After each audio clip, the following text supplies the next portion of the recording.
Dá para ver? Sim. Deserto. Sim. Depois, porque aqui? Um lugar, como eles disseram, virgem, puro. Que ainda a corrupção não, como se diz, não chegou, não tinha chegado. Continuamos. Onde é que eles moravam? Aqui? Não. Isto era o que nós chamamos o mosteiro.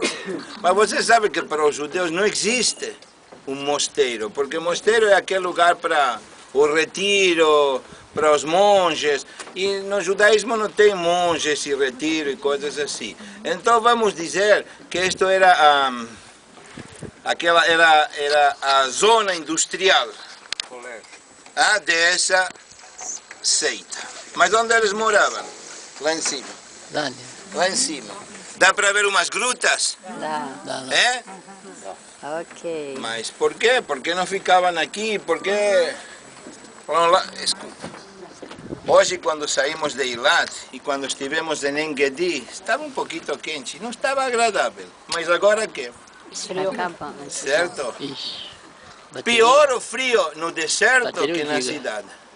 Porque se durante o dia tem 30 graus de calor, à noite está congelado.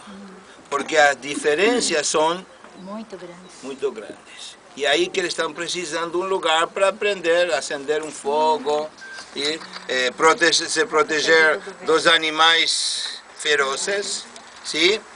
E toda essa história de ficar num lugar agradável para poder dormir umas horas. Começou o dia. Os homens desciam da montanha e chegavam aqui, este mosteiro.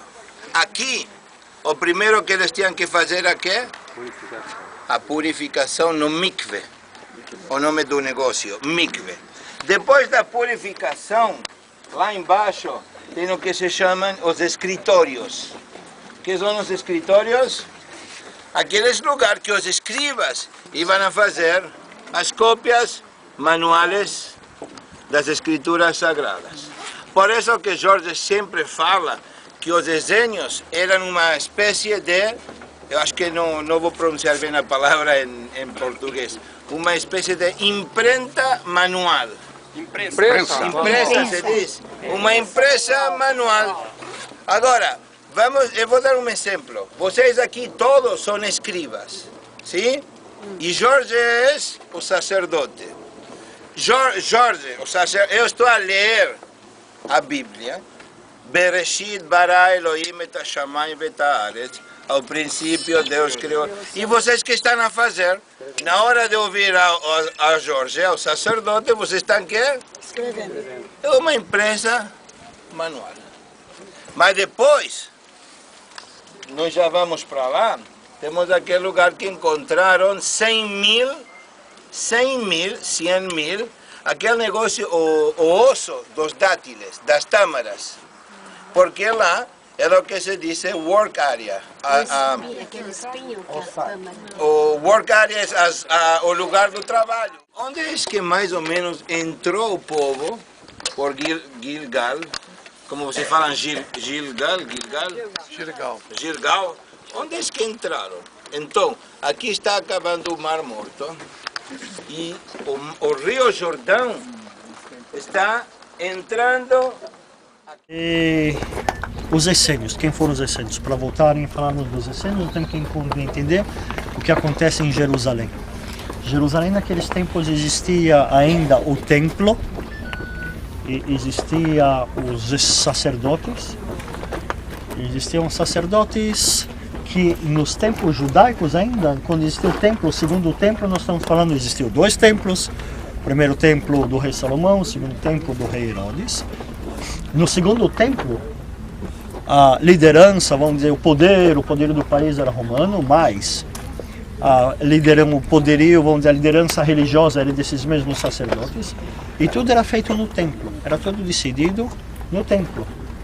Começa o sábado, acaba o sábado, começa as festas, acabam as festas, vai decidir o que é kasher, o que não é kasher, pode, não pode, era feito tudo no templo, e quem sabia das coisas religiosamente eram só os sacerdotes que serviam no templo. Isso chama-se os saduqueus. Já ouviram falar dos saduqueus? Muito bem.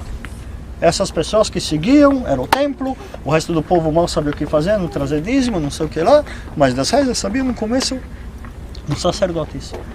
Com o tempo, sai da mão dos sacerdotes essas mesmas leituras bíblicas, essas mesmas cerimônias, e passa a ser lida em outros lugares. Como, por exemplo, na tradição judaica, não sei se vocês sabem ou não, mas se lê a Bíblia de segunda, quinta e no sábado. Por que de segunda, quinta e sábado? Está escrito na Bíblia? Não. Mas por quê? Tradição. Naqueles tempos, quando sai da mão dos sacerdotes, começa-se a ler, quando se ajunta as pessoas, aí começa a explicar, começa a ensinar, começa a ler, começa a ver como que é, como que não é, o que se chama os fariseus, os intérpretes da lei. Porque tem coisas que Deus diz que tem que ser feita exatamente como Ele quer que seja feito, e tem coisas que não. E tem outras coisas que, como se a gente faz? Não está escrito na Bíblia. Alguém tem que decidir. Os tempos mudam, e alguém tem que decidir. Então vem rabinos que decidem. Agora são interpretações. Ok? E quando começam a se ler, quando as pessoas se encontram. Quando se encontrava, de segunda a quinta. Por que de segunda e quinta? Porque era dia de feira. Nas aldeias se encontravam todo mundo. Falavam, então vem aqui, vamos sentar lá do ladinho, vamos estudar. Logicamente não toda a aldeia, logicamente que era no começo um e o outro. Quanto mais ensinavam, alguns sim, alguns não, como hoje. Tem gente que vai na sinagoga, tem gente que não vai na sinagoga. Tem gente que vai ler e vai aprender, e tem gente que não vai se esforçar e ler e aprender. Da mesma coisa, mas continua a tradição de se ler de segunda, quinta e sábado, por causa que era dia de feira, não ser no sábado, que sábado se rezava. Então, quando sai da mão dos sacerdotes, sai da mão também aquela mesma linha. Começa interpretações. Agora cada um pode interpretar como que quer.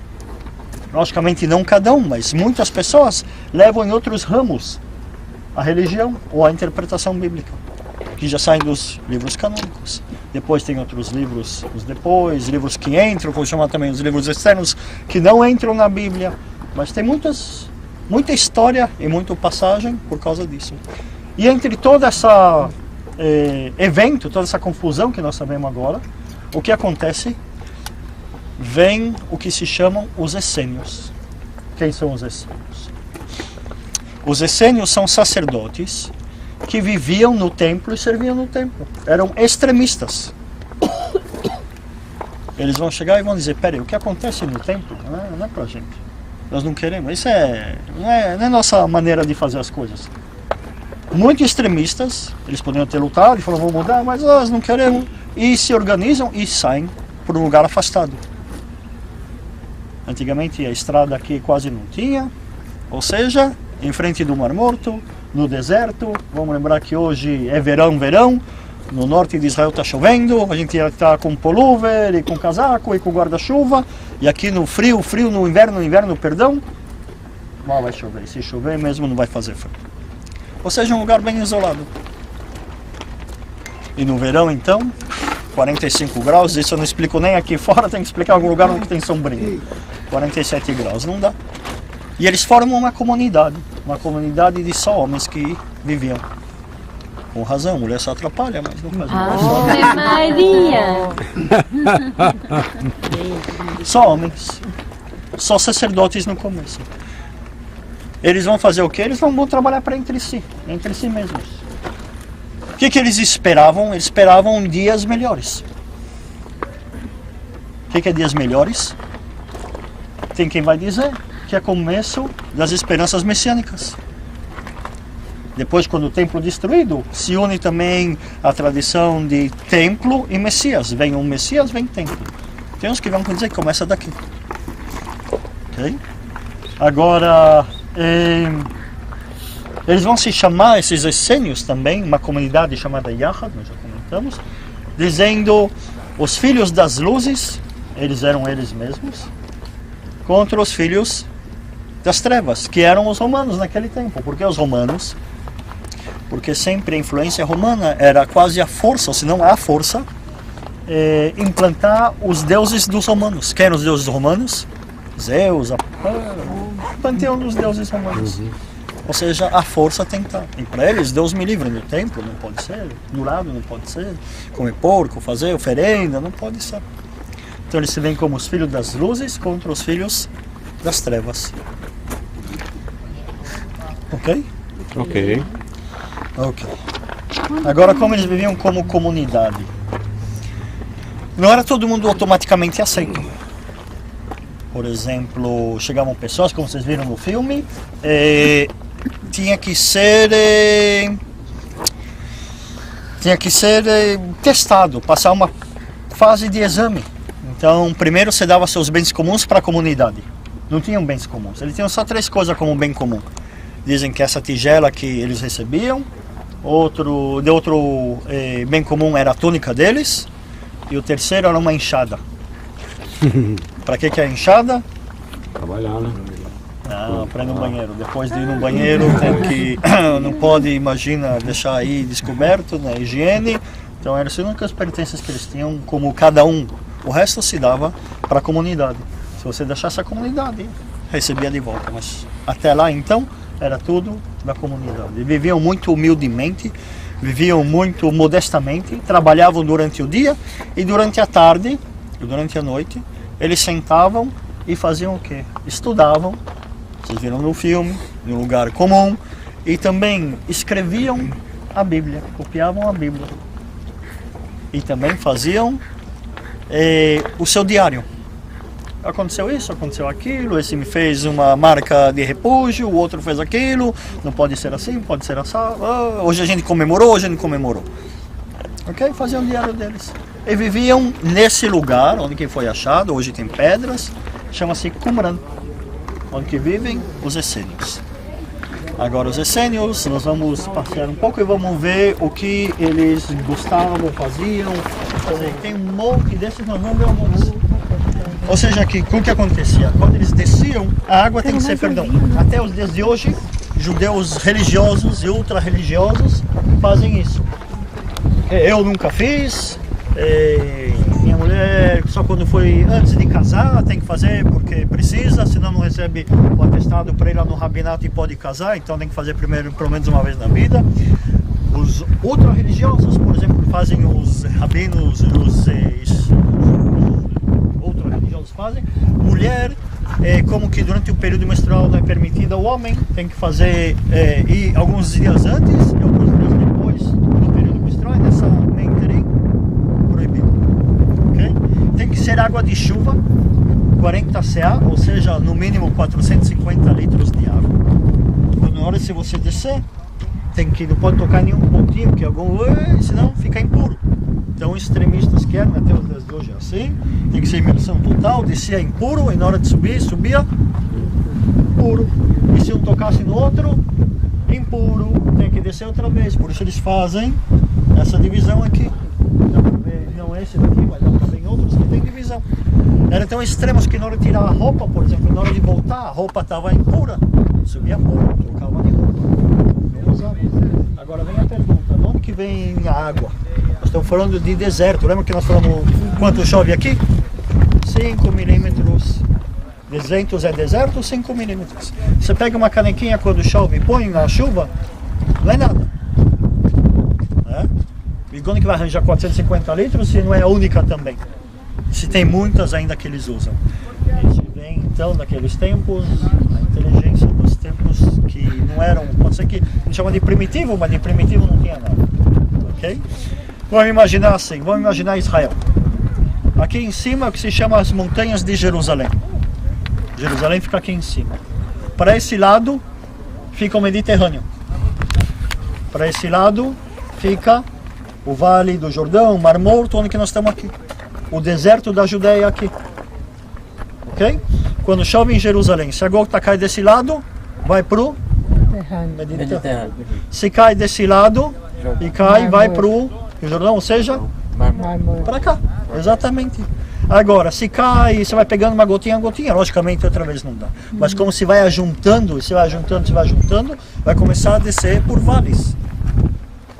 E como que é uma área muito grande, agora se canaliza essa água que vem aqui, essas torrentes de água, você canaliza, você tem quantidades enormes de água, é só por uma cisterna. Como por exemplo, lá em cima. Tá vendo lá em cima? Ainda dá para ver até o resto de água. Quando chove em Jerusalém, muitas vezes, essa estrada que a gente passa, tem lugares que não dá para passar. Então eles está chegando em Jerusalém, quem viaja nessa estrada sabe, tem que tomar cuidado. Porque aí vem aquele, de repente, aquela torrente de água enorme e quem tenta passar de carro, e sempre tem algum inteligente que tenta, se encontra no Mar Morto para ver se flutua ou não. Geralmente não, ok? Agora é fácil, é canalizar e pôr em cisternas. Como se fazia isso? Nós vamos ver agora. Ok. Nesse lugar aqui era naqueles tempos o refeitório. Como se sabe, do lado tinha um armazém, se encontram pilhas enormes daqueles mesmos potes de vasilha que nós vimos. Do outro lado se encontra resto de alimentos, se encontra potes quebrados, quantias enormes. Por que pote quebrado? Eles eram judeus, extremistas. Na hora de comer, acho que todos no grupo sabem, pode comer tudo? Pode misturar tudo? Não? Tem o que se chama comida kasher. Já ouviram falar da comida kasher? Não? Não, kosher. Kosher.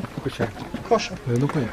Na Bíblia diz, não pode misturar a carne do carneiro com o leite da mãe. Por isso o judeu, por exemplo, não mistura carne com leite, tem que esperar 4 horas. Não pode comer peixe com escama, por exemplo. Camarão, não sabe que perde, mas camarão não pode comer. Não pode comer animais que arrotam e quem tem casco fendido. Porco, por isso, não pode comer. Camelo, arrota, não pode comer, por exemplo. Carne de camelo. E um montão de outra série de coisas. Hoje em dia é mais ainda muita tradição e muita coisa. Por exemplo, já viram falar da Páscoa, que se come só o pão asmo? Opa, tem os judeus que são divididos entre os judeus do Oriente, os judeus que vêm da Europa, os judeus do Ocidente, ou seja, os judeus que vêm de Marrocos e não sei o que lá. E outra coisa, é interessante, mas eu acho que para vocês, geralmente eu comento com o grupo judaico, mas acho que para vocês também vai ser bastante interessante. Os judeus, durante o Pesach, ou seja, a Páscoa judaica, que só come o pão asmo, nós vamos falar de pão asmo depois. Os judeus de Marrocos, Tunísia, eles podem comer arroz. Os judeus do leste, ou seja, Rússia, Polônia, não comem por tradição arroz. Por que não? Eu não sabia, descobri um ano atrás. Antigamente na Europa, quando se trazia de outros lugares arroz, se trazia dentro de saco de estopa, que muitas vezes também trazia cereais, ou trazia trigo. E como que sempre tinha algum vestígio do trigo, e vinha o saco de arroz, ninguém sabia se tinha ou não algum vestígio, então nesse passou que não podia comer arroz, e no outro pode comer arroz, ou seja, um montão de tradição. Mas é kasher para um e não é kasher para outro, mas tem coisas que todo judeu não pode, ok?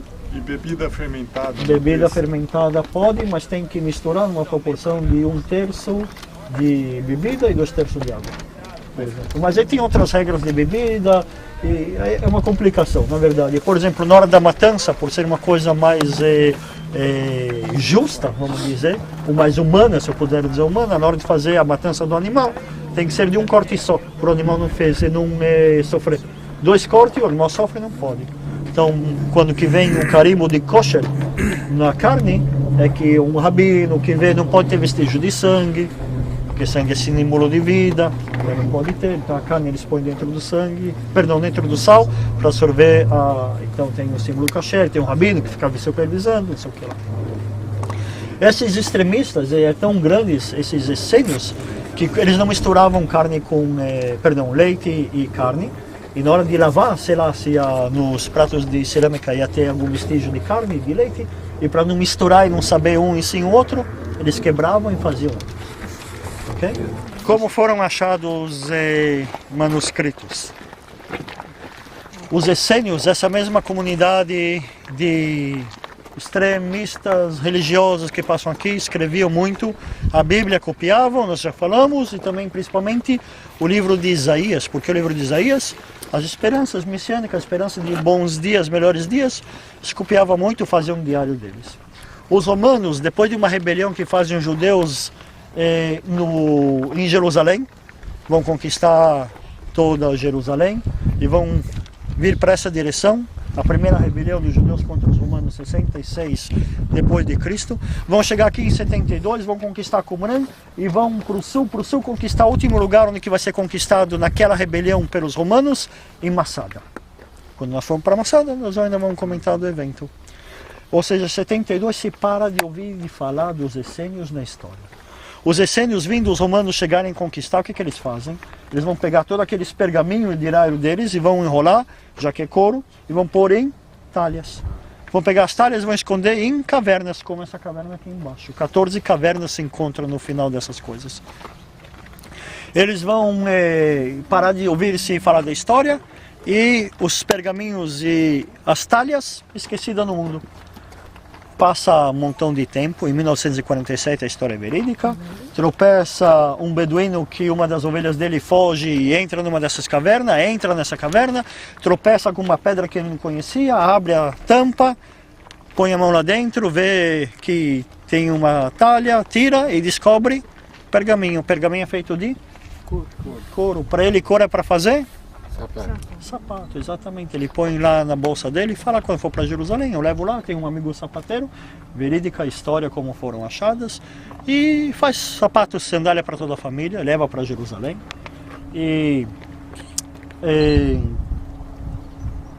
Um amigo, ou o sapateiro vê, um homem um pouco mais instruído, que pelo menos sapato não era para fazer, amigo de um amigo que por acaso, sabe esse negócio de por acaso, que um dos arqueólogos mais famosos de Israel, chama lá o cara na lojinha, vai abrir, vai ver que é exatamente que não é para fazer mesmo o sapato, e assim são descobertos os manuscritos do Mar Morto.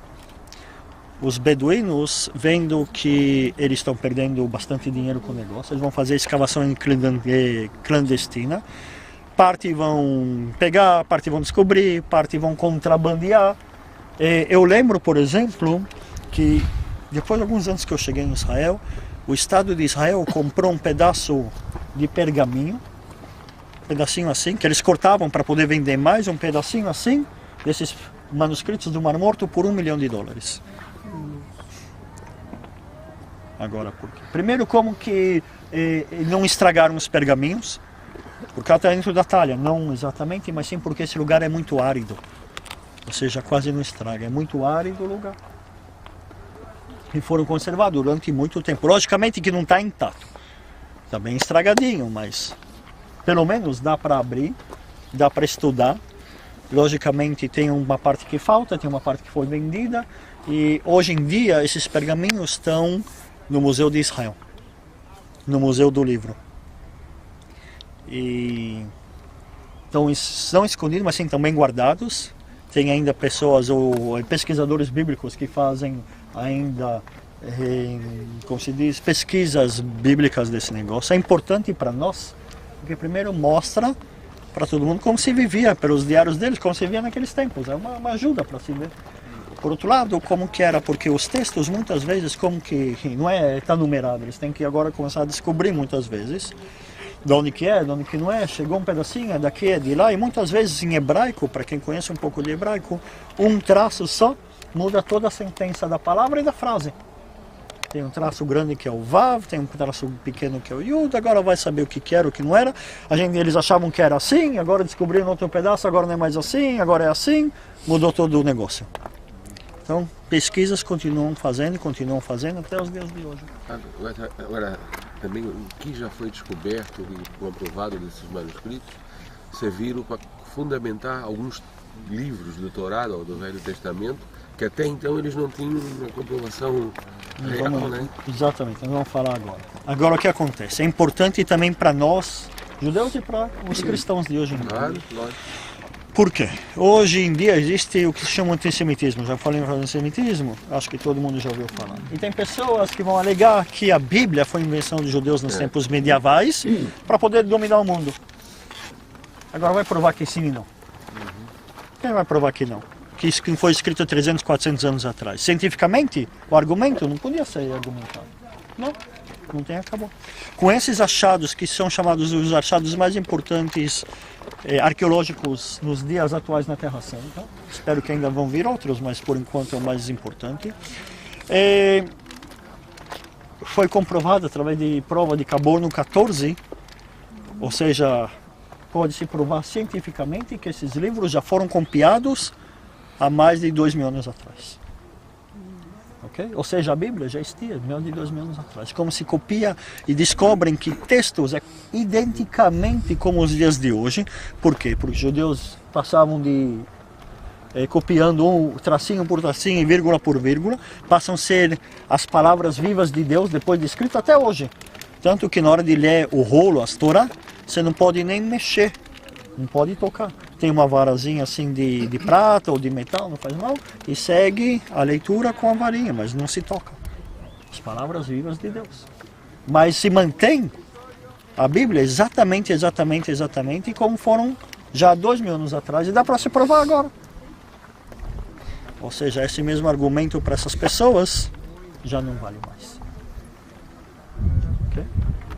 Isso é uma das grandes achados, a grande importância no final, não só como arqueologia, mas como religião de hoje em dia. Uma outra coisa interessante, dizem que São João Batista foi parte dessa comunidade. Logicamente não tem nenhum relato escrito, mas tem muita lógica. Muitos dos pesquisadores hoje dizem isso. E quer dizer o quê? Primeiro, existe uma tradição, na hora de passar, espero que ainda esteja com suficiente luz. Tem um lugar aqui ao lado, mais no norte do Mar Morto, que chama-se a Passagem dos Judeus, Kasser Eliud. Um lugar onde que também uma outra tradição, que foi o batismo de Jesus. Tem outros que vão dizer que foi lá. Vamos dizer que vivia, mas de qualquer maneira, São João Batista vivia no deserto. Se alimentava de gafanhoto, de mel, se vestia, ou seja, vivia no deserto, se vestia de mel. Por que mel?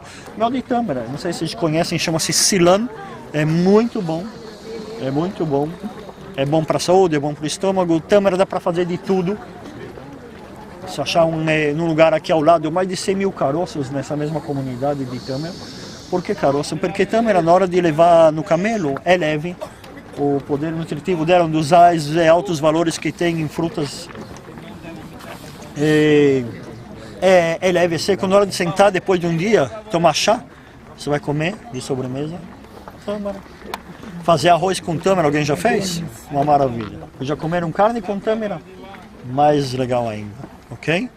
Fazer suco de tâmara, fazer vinho de tâmara, ou seja, tâmara se usava para aqueles tempos. E vivia de mel de tâmara, é o que tem naqueles. Lógico que tem também mel de abelha, mas a maioria é mel de tâmara. Então, como que ele vivia como se vivia no deserto. Agora, São João Batista fazia a purificação como? Purificação com água, mas também da alma e não do corpo. E dizem que é uma das lugares que leva São João Batista, esse mesmo pluralismo religioso judaico, numa outra interpretação.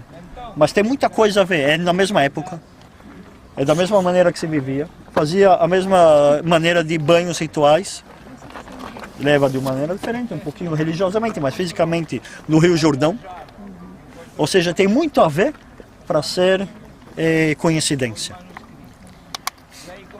Agora, Jesus, tem pessoas que vão dizer Jesus é muito mais difícil de dizer. Jesus provavelmente não foi um membro dessa comunidade. É a questão do...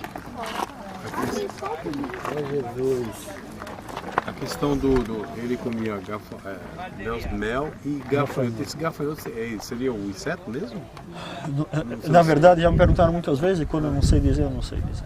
Eu não sei dizer. Porque eu perguntando para uma pessoa que estuda a Bíblia, ela falou assim que o gafanhoto seria uma planta que tem aqui. Não sei dizer. Não sabe. Não sei dizer isso também. Parece que tem duas espécies de gafanhotos que são cachés, não sei se é. Já ouvi também falar e como que ainda não descobri, eu não sei dizer. Okay? Não sei se foi gafanhoto ou gafanhoto, o nome de uma outra planta, o que foi, não sei dizer. Gafanhoto é gafanhoto. Ok, eu não sei dizer, não posso dizer, eu não conheço ainda, não achei uma explicação, alguém que possa me dizer categoricamente o que foi. Mais alguma coisa? Aqui. Hã? Você falou? Não? Ok. Aqui uma vista muito interessante para ver também o Mar Morto. Mais ou menos aqui como acaba o Mar Morto. Nós vamos depois, na nossa viagem, continuar nesse vale bem para frente. Se nós fôssemos daqui para Jerusalém, seria fácil. Nós acabamos o Mar Morto, um pouquinho mais para frente nós teremos virada à esquerda, subir dessas montanhas e depois de 40 km, depois de 40 minutos nós estaremos em Jerusalém. Ok? Ou seja, aqui em cima já não é mais o Negev, o que se chama uma unidade pequena geográfica chamada-se o deserto da Judeia. Ok? Depois nós vamos passar, nós temos o Vale do Jordão. Só que nós vamos comentar e daqui, o fim do, exatamente daqui para frente começa o Vale do Jordão. Por quê? Porque o Rio Jordão desemboca no Mar Morto. No norte do Mar Morto nós estamos aqui.